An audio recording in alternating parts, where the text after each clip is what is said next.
let's move on to our next topic, branding.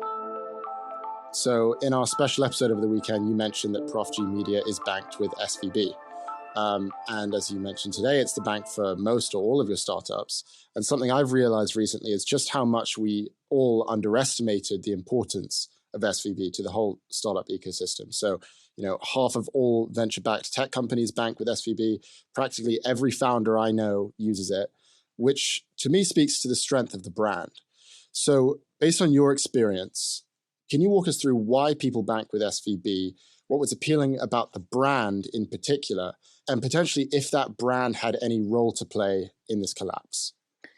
Well, so SVB did what a successful niche brand does, and that it figured out its market and what specific needs that market has. So in the case of startups, you want venture debt. In the case of startups, the entrepreneur wants a mortgage and says, okay, I don't make a big salary, but if I own 22% of this company that just raised money at a $200 million valuation, maybe you should take that into account and give me a loan on a mortgage. And they were offering all sorts of services that cater to and small businesses need. They were doing exactly what you're supposed to do from a kind of product market fit standpoint. Now, the branding thing here is really interesting because where the brand came into play was all the societal anxiety and resentment from citizens, taxpayers, and their representatives around backing the deposits. I won't even call it a bailout, but backing the depositors of Silicon Valley Bank 100 cents on the dollar. And that is purely a brand-based issue. If this bank, if SVB had been called or named First Agricultural of Iowa, there wouldn't have been any argument. They would have come in right away. It would have been over. There wouldn't be a bunch of resentful Americans and politicians swiping at SVB. And there are a few brands that have fallen further faster than Silicon Valley. And I think people have come to, fair or not, the perception, and perception is the reality, whether it's an accurate assessment, is that this is a group of people who take enormous risks with kind of American capital. What do I mean by that?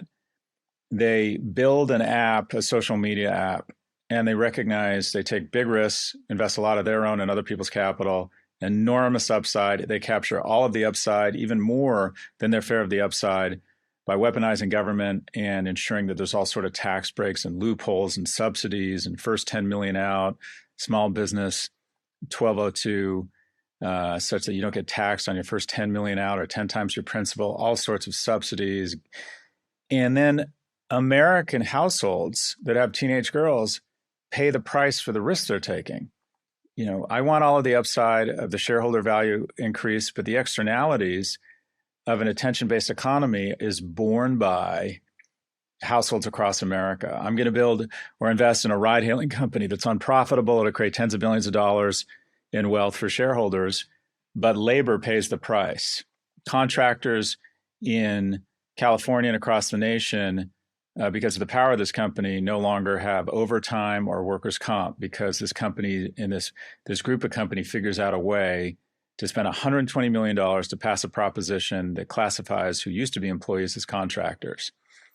That we invest in an app that's quote unquote an investing app that's nothing but a gambling app.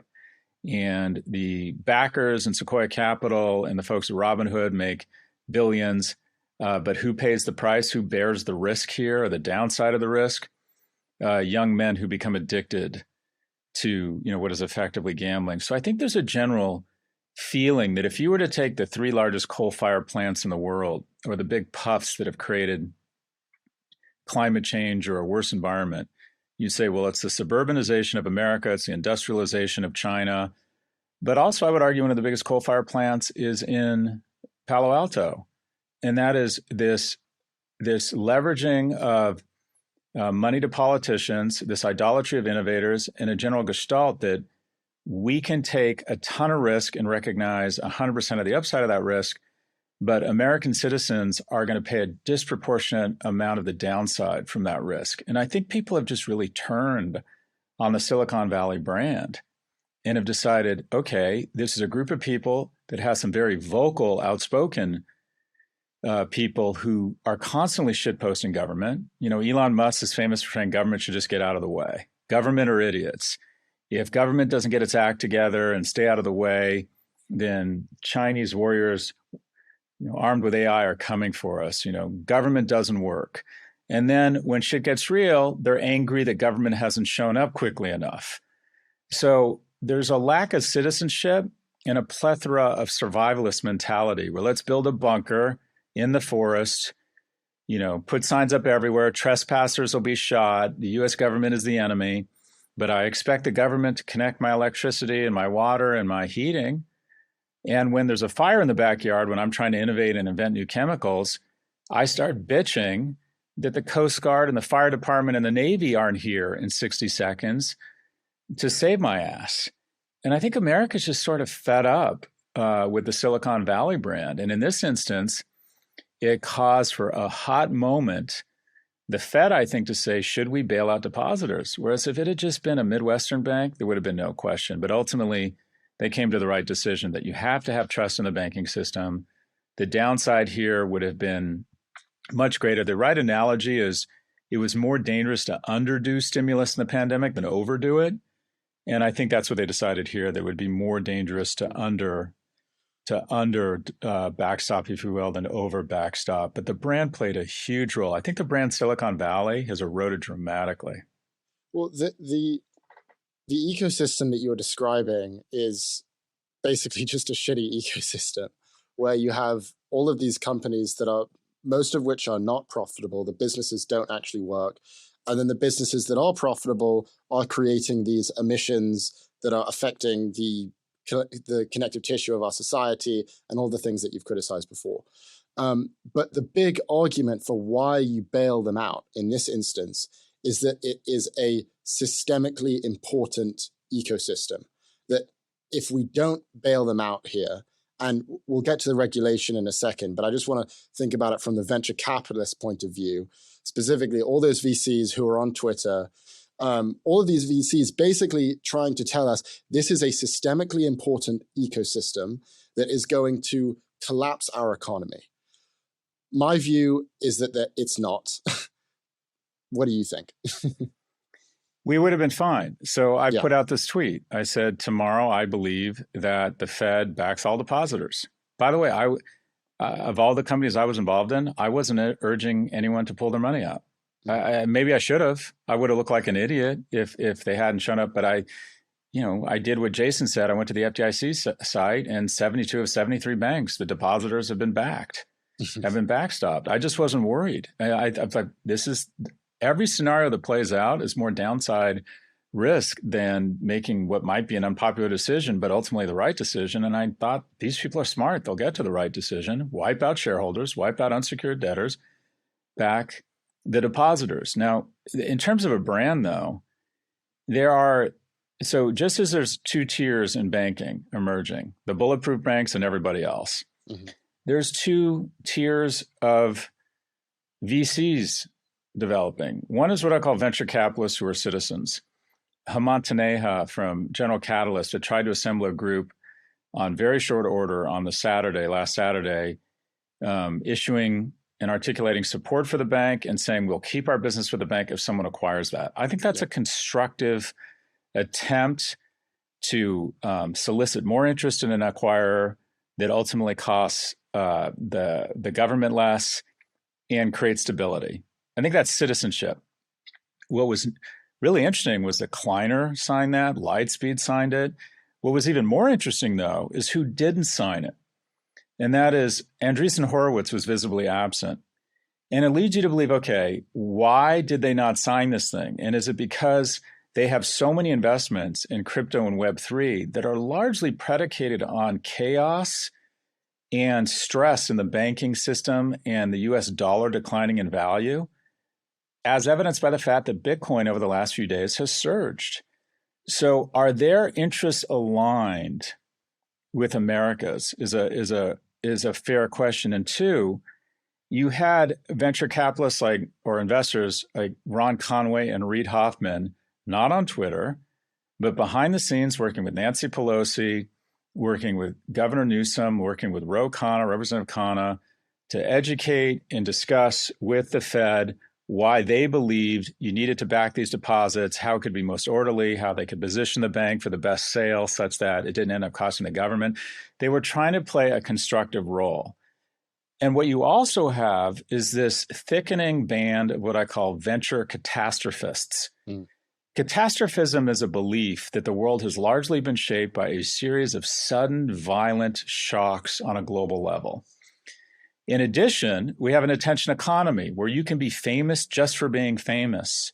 You can make money just for claiming that you're the best business person in the world, or saying offensive things about women and showing your cars. And even if people don't like you for the right reasons, it pays to be famous on TikTok. You can monetize it. So you take all of these dynamics and it leads to, what are arguably responsible, smart people with huge followings going on Twitter to their hundreds of thousands, if not millions of followers and saying in all caps, you should be terrified.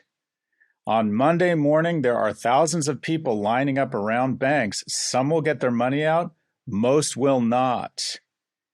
Chaos will ensue. I mean, quite frankly, that's just not helpful.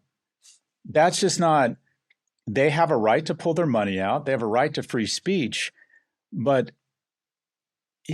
Martin Luther King called it the beloved community. Johnson called it, the great society, this notion that we are supposed to be as a whole greater than the sum of all the individuals. And we've hit such a hyper individualism that it appears these individuals get some sort of reward from being catastrophists, from being incredibly loud, even if it comes at the risk, or even if it creates more systemic risk to the system. And I think a lot of it comes down to, we talk a lot about what advice to young people. It's like, what kind of person, what kind of leader, quite frankly, what kind of man do you want to be? You're in a foxhole. And just as they say, there's no atheist in foxholes, the worst person to be in a foxhole with is a libertarian. Do you want to be in a foxhole with someone who's calm, deliberate, doesn't have knee-jerk reactions, isn't communicating on Twitter, but is calling people and getting shit done, right? Do you want to be the Ron Conway or the Reid Hoffman of the world? Or when the first bullet flies overhead, do you want to start screaming, we're all doomed, and screaming at the top of your lungs and giving away your position to the enemy, making things worse, increasing the likelihood of danger? Is like that the kind of person you want to be? It reminds me, in 1984, there was a police officer who planted a bomb, and I'm not accusing them of being terrorists, who planted a bomb underneath the undercarriage of a bus carrying the Turkish Olympic athletes and then found the bomb so he could be a hero.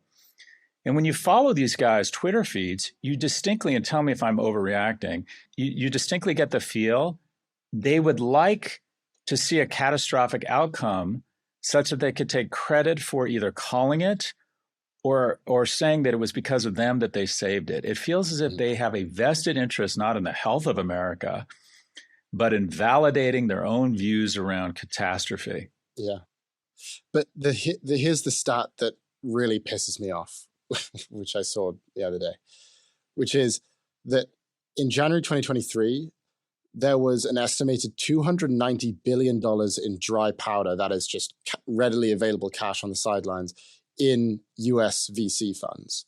And if you look at the amount of deposits that were in SVB, it was 175 billion. So that's the maximum amount that could have been lost. And you have all of these VCs, as you're saying, catastrophizing, their hair is on fire, when in reality, they could dip into their own pockets and solve the problem. They actually have double the amount that you need, the maximum amount that you need to cover that hole. But they're pretending that this is a gigantic systemic-wide issue, when in reality, I mean, I feel like you sort of add to the analogy there where, like, you've got a guy in a foxhole who's freaking out, not because everyone's going to die, but because his net worth is going to get cut in half. And that to me feels like the most ridiculous part of this, that actually, they're worried about, we're not going to be able to make payrolls for these companies. Actually, you can make payrolls. And all of the most honorable VCs and probably the best VCs said to their to their startups, yeah, don't worry about this. We've got you for at least the next 4 or 5 months. At least that was the case for the founders that I know and the VCs that they're partnered with. They said, yeah, we're worried about this. Our accounts are frozen, but I got a call from my VC. They said, don't worry. Even if you can't get your money out, we're going to front you. Look, I said at the beginning of the show, I had 4 companies with some or all of their capital at SVB. Yeah. I wasn't worried. Maybe I was naive and stupid, but I was like, we're going to be fine. And let's assume the worst. Let's assume they don't back the deposits. What happens is you get your $250K right away. You get an estimate of what they'll recover, call it another 50%. Then they dole out the rest. I mean, I'm like, you end up with 80 or 90 cents on the dollar, worst case scenario. If you're a company that just raised 10 million at a pre of 60 and you end up losing 2 million, and it's an interruption, it's a pain, but okay, you've lost 2 million on a $70 million enterprise. I mean, it just wasn't the end of the world. Yeah. And to be online claiming it was the end of the world, again, it's not even going into a crowded theater. It's going into a crowded stadium and screaming fire, or it's being an arsonist and then grabbing a hose and saying, I'm a hero. Yeah. It was just so, these guys just did not acquit themselves well. And I don't want to say I was in the middle of it, but I had a front row seat to it. One of my companies, their backer is Andreessen Horowitz. Right away, Andreessen Horowitz reached out to him and said, any problem with payroll, we got your back. My company, my edtech company, and every company I've started for the last 10 years is backed by General Catalyst. And I knew they didn't even have to call me, and they did. They would have our backs, that they would give us the money we needed to make payroll. That's just how they roll. And they were playing a constructive role, trying to find an acquirer for the bank, trying to coach or communicate with DC in a calm, thoughtful way. None of them were on Twitter saying the world was going to end. So there were some VCs who played a very constructive role here. There's this really unfortunate venture capitalist I now call a venture catastrophist, who feels like they have a vested interest. They'd rather be right than have America strained. And they also, with their huge investments in crypto and Bitcoin and tokens, have a vested interest in kicking out some of the legs of the American stool. So it's very sort of unsettling that the most fortunate Americans are the least patriotic.